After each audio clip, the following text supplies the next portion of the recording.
सर्वप्रथम सर्वांना श्री स्वामी समर्थ. स्वामी महाराजांच्या कृपेने तुमच्या सर्व चांगल्या इच्छा पूर्ण होत ही स्वामींचरणी प्रार्थना करते आणि आजच्या व्हिडिओला सुरुवात करते. उद्या 16 मे 2026 शनिवार दिवशी वैशाख अमावस्या म्हणजे शनी जयंती आलेली आहे. शनेश्वर जयंती, दर्श अमावस्या, भाऊका अमावस्या, सुंदर दिवस आहे. अतिशय शुभ तिथी आहे. तर अमावस्या प्रारंभ होणार आहे 16 मे 2026 शनिवार दिवशी पहाटे 5:11 ही अमावस्या तिथी प्रारंभ होत आहे आणि अमावस्या समाप्ती मध्यरात्री 16 मेला मध्यरात्री 1:31 ही अमावस्या तिथी समाप्त होत आहे.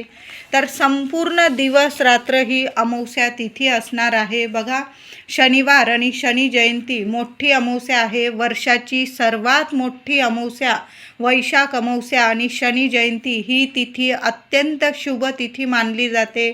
या दिवशी पवित्र नदीवर स्नान तसेच दान करणे खूप पुण्यकारक आहे. तुम्हाला जेवढं जमेल ना तेवढं या दिवशी गोरगरिबांना, ज्यांना खरंच गरज आहे त्यांना जरूर दान करायचं आहे. तुम्हाला जेवढं परवडेल, 10 रुपयाचं, 20 रुपयाचं, नाही काही जमलं तर या दिवशी काय करायचं आहे महिलांनो, दादांनो, नाही काही जमलं ना तुम्हाला तर घराबाहेर कावळ्याला छान अशी चपाती घ्यायची आहे, ताजी चपाती. त्याला थोडं तेल लावा, मोहरीचं असेल, तिळाचं असेल ते तेल लावायचं, किंवा तुमच्याकडं जे तेल असेल ते ताज्या चपातीला किंवा भाकरीच्या तुकड्याला तेल लावायचं आहे आणि घराबाहेर तो घास कावळ्याला जरूर ठेवा. त्याचबरोबर थोडासा दही भातसुद्धा कावळ्याला जरूर ठेवायचा.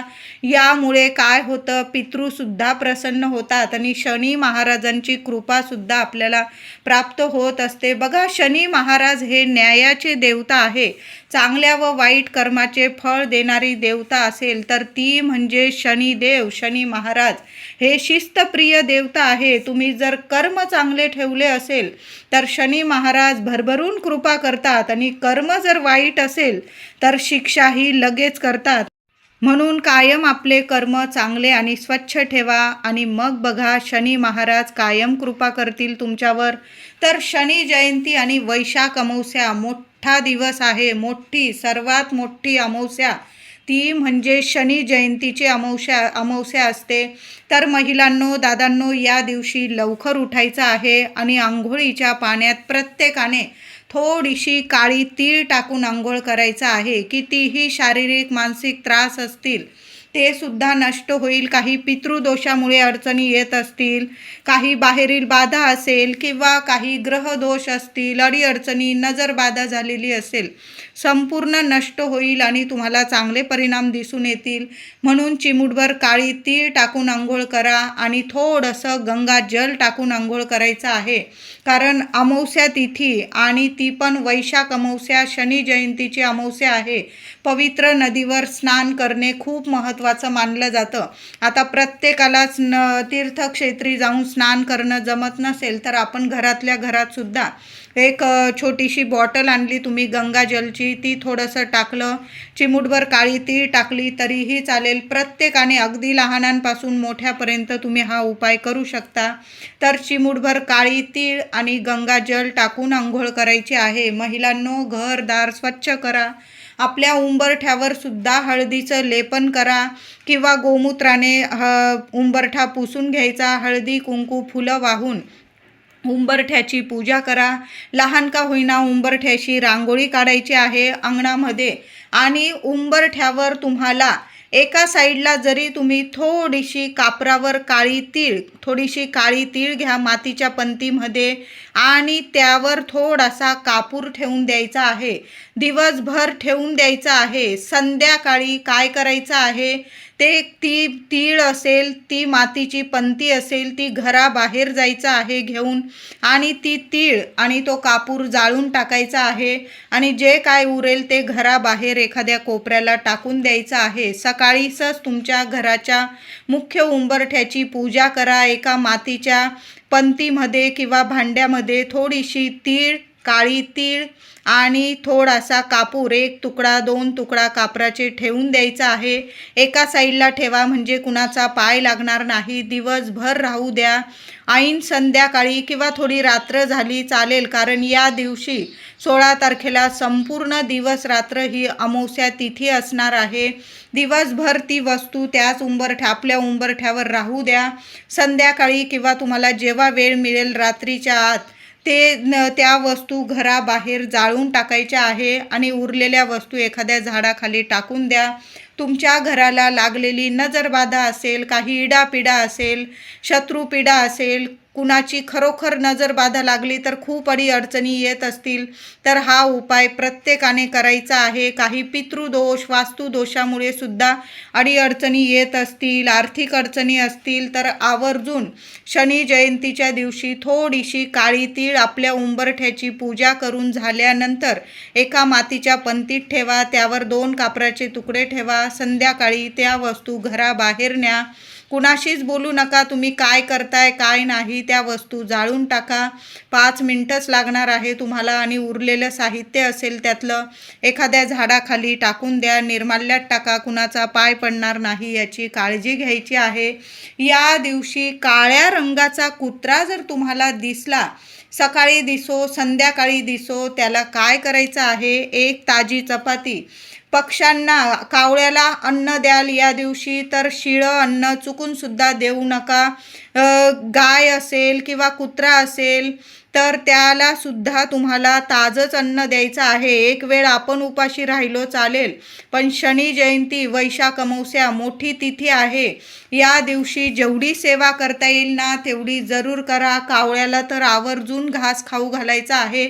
कितीही कठीण काळ असू द्या, कितीही पितृदोष असू द्या, 7.5 असेल, ग्रहमान नीट नसेल, शनी महाराजांची इतकी कृपा होईल म्हणून या दिवशी सर्वांनी कावळ्याला सुद्धा ताजा घास खाऊ घालायचा आहे.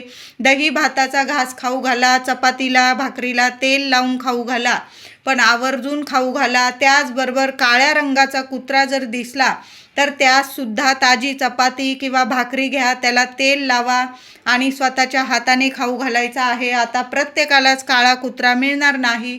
जो कुत्रा तुमच्या जवळ असेल, तुम्हाला मिळेल तिथं त्या कुत्र्याला ताजी चपाती, ताजं भाकरी किंवा बिस्किट वगैरे तुम्ही खाऊ घालू शकता.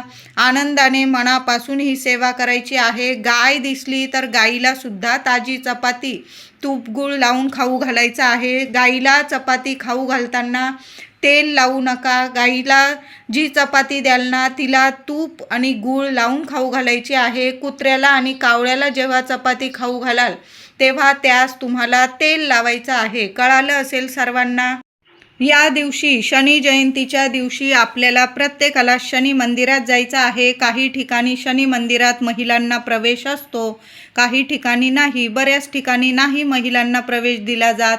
तर माझे दादा जेव्हा मंदिरात जाताना रुईची माळ 5 पानांची 11 पानांची रुईची माळ जरूर घेऊन जा. तेल घेऊन जायचं आहे. उडदाचे काळ्या उडदाचे दाणे 21 घेऊन जा किंवा मुठभर घेऊन गेले तुम्ही तरीही चालेल.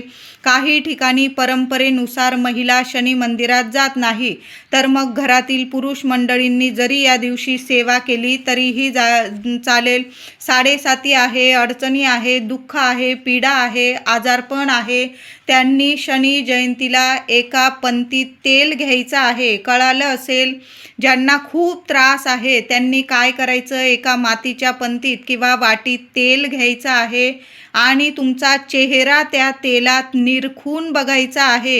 1 टक, अगदी 2 मिनटं बघितलं ना चालेल, पण तुम्हाला जो त्रास आहे, दुःख आहे, पीडा आहे, त्या तेलात तुमचा चेहरा बघताना तुम्हाला 1 टक तुमच्या मनात ते विचार आणायचे आहे. शनी महाराजांना प्रार्थना करायची आहे की मला सर्व पिडेतून, अडचणीतून, दुःखातून, पीडेतून मुक्त करा आणि माझ्यावर कृपा करा, असं तुम्हाला बोलून घ्यायचं आहे.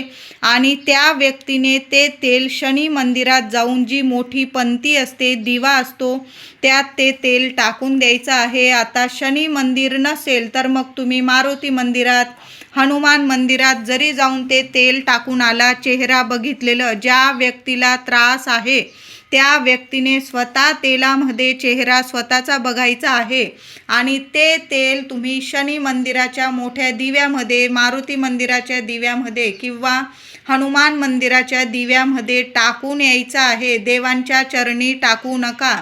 त्या दिव्यामध्ये तुम्हाला ते तेल टाकायचं आहे. त्याचबरोबर जो आपण शनी मंदिरात जाताना जे साहित्य नेणार आहोत, देवांना फुलांची माळ, रुईची माळ अर्पण करा, थोडं तेल अर्पण करा, मूठभर काळे उडदाचे दाणे किंवा तुम्ही मोजून घेतलेले असतील 11-21 उडदाचे दाणे ते अर्पण करायचं आहे. एखादा दिवा लावता आला शनी मंदिरात एखाद्या कोपऱ्याला तर आवर्जून लावा. तिळाच्या तेलाचा, मोहरीच्या तेलाचा दुहेरी वाट टाका. मातीची पंती जरी घेऊन गेलात तरीही चालेल. माझ्या दादांनी बरोबर जाताना या वस्तू आठवणीने घेऊन जा. वर्षातला मोठा दिवस आहे शनी महाराजांची. आपण सेवा करताना डोळ्यात डोळे घालून बघू नका. शनी महाराजांचं दर्शन घेताना कधी पण शनी महाराजांचं चरणाचं दर्शन घ्यायचं आहे तुम्हाला. डोळ्यात डोळे घालू नका. फक्त शांततेत जायचं आहे. तिथं मनापासून देवांना प्रार्थना करायची आहे. या सर्व गोष्टी करताना कधी पण याच दिवशी नाही तर कधी पण आपलं कर्म चांगलं ठेवायचं आहे. कर्म जर चांगलं असेल तर शनी महाराजांची भरभरून कृपा होते आणि एकदा का शनी महाराजांची कृपा झाली की या जगात तरी आपल्याला कधीच कशाला कमी पडत नाही आणि कधीच कोणता शत्रू आपल्याला त्रास देऊ शकत नाही. शनी महाराज आहे, न्यायाचे देवता आहे. आज तुम्हाला कोणी रडवत असेल ना तर उद्या त्याच्यावर सुद्धा रडायची पाळी येणार आहे. एवढं मात्र नक्की लक्षात ठेवा आणि आपलं कर्म चांगलं ठेवायचं आहे. मग बघा शनी महाराज सोन्यासारखे दिवस देतील तुम्हाला. शनी जयंतीला कुणाला काळं ब्लँकेट किंवा छत्री, चप्पल असं दान करता आलं काळ्या रंगाचं तर आवर्जून दान करा किंवा काळ्या रंगाचे तुम्ही कपडे दान करू शकता. तुम्हाला जर खूप त्रास आहे तर काय करायचं, सकाळीच तुम्ही काळ्या रंगाचे कपडे घालून घ्यायचे आहे आणि संध्याकाळी ते कपडे तुम्ही एखाद्या गरीबाला दान करू शकता. तुम्हाला जर पटत असेल या गोष्टी तर म्हणते, नाही तर तुम्ही सरळ नवे कपडे घ्या आणि कुणाला गरीबाला दान करता आलं. बघा उन्हाळा चालू आहे, चप्पल, छत्री, टोपी वगैरे असं एखाद्या गरीबाला तुम्ही दान धर्म करू शकता. आपल्याला जेवढं परवडेल तेवढंच, नाही तर आपण जेवढी सेवा करताय ना तेवढी मनापासून करायची आहे. शनी जयंती आणि वैशाख अमावस्येला सकाळीच पिंपळाच्या झाडाची सेवा करायची आहे. संध्याकाळपर्यंत सुद्धा करू शकता. पिंपळाच्या झाडाखाली जायचं आहे. बरोबर जाताना पाणी बरोबर घेऊन जा. पाण्यामध्ये चमचाभर दूध आणि चिमूटभर साखर टाकून न्यायची आहे. बरोबर जाताना एक दुहेरी वातीचा दिवा सुद्धा बरोबर घेऊन जा. या दिवशी तेलाचाच दिवा तुम्हाला पिंपळाखाली लावायचा आहे. जे तेल असेल तुमच्याकडं, मोहरीचं, तिळाचं किंवा जे असेल देवांच्या दिव्यांसाठी वापरतात ते तेल त्या दिव्यात टाकून घेऊन जा. पिंपळाच्या झाडाखाली जायचं. पाणी, दूध अर्पण करायचं आहे. नमस्कार करा, मनापासून नमस्कार करा. लक्ष्मीनारायणांचं नामस्मरण करा आणि एक दिवा, तुमची इच्छा बोलून एक दिवा पिंपळाखाली लावून द्यायचा आहे. बरोबर जाताना एक गुळाचा खडासुद्धा घेऊन जा. पिंपळाच्या झाडाखाली एखाद्या कागदावर किंवा पानावर तो गुळाचा खडा ठेवायचा आहे आणि घरी येताना एक का होईना पिंपळाचं पान पडलेलं असलं खाली तरीही चालेल, चांगलं पान बघून घरी घेऊन यायचं आहे. त्याआधी पिंपळाला 21 प्रदक्षिणा या दिवशी प्रत्येकाने घाला.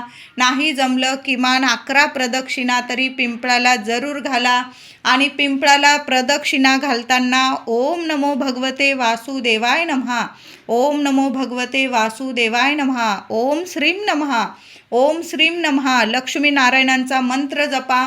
दोन्ही हातांनी पिंपळाला स्पर्श करा. तुमच्या इच्छा बोला.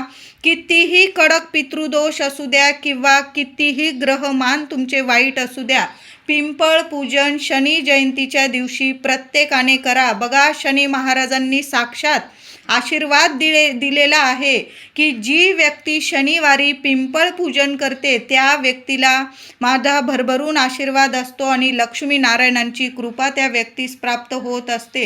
तर या दिवशी शनी जयंती, शनिवार आलेला आहे. या दिवशी पिंपळ पूजन जरूर करा, स्पर्श करा आणि घरी येताना पिंपळाचं एक पान जरूर घरी घेऊन या. घरी आणल्यावर ते पिंपळाचं पान स्वच्छ धुवून घ्या, पुसून घ्या. देव घरात ठेवायचा आहे. तुमच्या घरात जर लक्ष्मी नारायणांची मूर्ती असेल किंवा बाळकृष्णाची मूर्ती, तर तिथं देवांच्या चरणाशी ते पान ठेवायचं आहे. हळदी, कुंकू, फुलं, अक्षता वाहून पूजा करायची आहे. दुसऱ्या दिवशी ते पान उचलून घ्या. एखाद्या वहीत वगैरे ठेवू शकता. वाळलं तरीही चालेल. पान वाळल्यावर तुम्ही त्याची फ्रेमसुद्धा बनवून आणू शकता आणि त्या फ्रेमची तुम्ही नित्य नियमाने दर शनिवारी पूजा जरी केली तरीही चालेल. पण एक पान शनी जयंतीच्या दिवशी पिंपळाचं पान घरी घेऊन यायचं आहे. खूप सुंदर अनुभव येतील, सोन्यासारखे अनुभव येतील. कठीण काळातून सुद्धा तुम्हाला मार्ग मिळेल, अडीअडचणीतून मार्ग मिळेल, मुलांना प्रगती मिळेल, घरात अखंड लक्ष्मी नारायणांची कृपा होईल. म्हणून ही सेवा आवर्जून करा. शनी जयंती आणि वैशाख अमावस्या, मुलांवरून सुद्धा एक वस्तू उतरवून टाकायची आहे. तर काय करायचं आहे महिलांनो, मुलांवरून मुठभर तांदूळ उतरवू शकता तुम्ही, किंवा थोडासा भात उतरवला, किंवा एखादा तुरटीचा खडा उतरवून टाकू शकता. किंवा तुम्हाला जर नारळ परवडत असेल तर तुम्ही मुलं जेवढी असतील तुमची, एक असो दोन असो, एका नारळाने दोन मुलांची दृष्ट उतरवू नका, नजर काढू नका. दोन मुलांसाठी तुम्हाला 2 नारळ लागणार आहे. लहान जरी घेतले चालेल. चांगले नारळ बघून घ्यायचे आहे. तडा वगैरे गेलेलं घेऊ नका. चांगलं पाणीदार नारळ घ्या.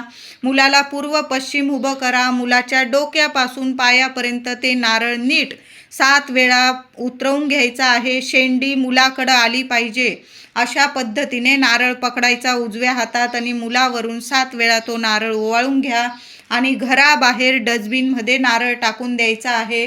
शनी जयंती, वैशाख अमावस्या, मोठी अमावस्या आहे. घरावरून सुद्धा एक नारळ प्रत्येकाने घरावरून 7 वेळा नारळ ओवाळून डस्टबिनमध्ये टाकून द्या. घराला लागलेली काही इडापिडा असते, अडचणी, नजरबाधा क्षणात नष्ट होतात आणि आपल्या घराची भरभराटी होते, लक्ष्मी टिकून राहते. म्हणून आपल्या घराची प्रगती होण्यासाठी वैशाख अमावस्येला, शनी जयंतीला एक नारळ घरावरून सुद्धा 7 वेळा घड्याळाच्या दिशेने नारळ ओवाळा आणि एखाद्या कोपऱ्याला टाका, डस्टबिनमध्ये टाका. कृपया कोणाच्या पायाशी येणार नाही याची सर्वांनी काळजी जरूर घ्यायची आहे. या दिवशी जर तुमच्या घराजवळ शनी महाराजांचं मंदिर नसेल तर तुम्ही हनुमान मंदिरात जाऊ शकता, मारुती मंदिरात जाऊ शकता. या दिवशी प्रत्येकाने हनुमान चालीसा जरूर पठण करा. घरात पठण करा किंवा ऐकली तरीही चालेल. एक माळ ओम शनेश्वराय नमः, एक माळ जरूर शनी मंदिरात बसून माळ जपा किंवा घरी जरी जपली तुम्ही, पण एक माळ शनी महाराजांचा मंत्र या दिवशी जरूर जपायचा आहे.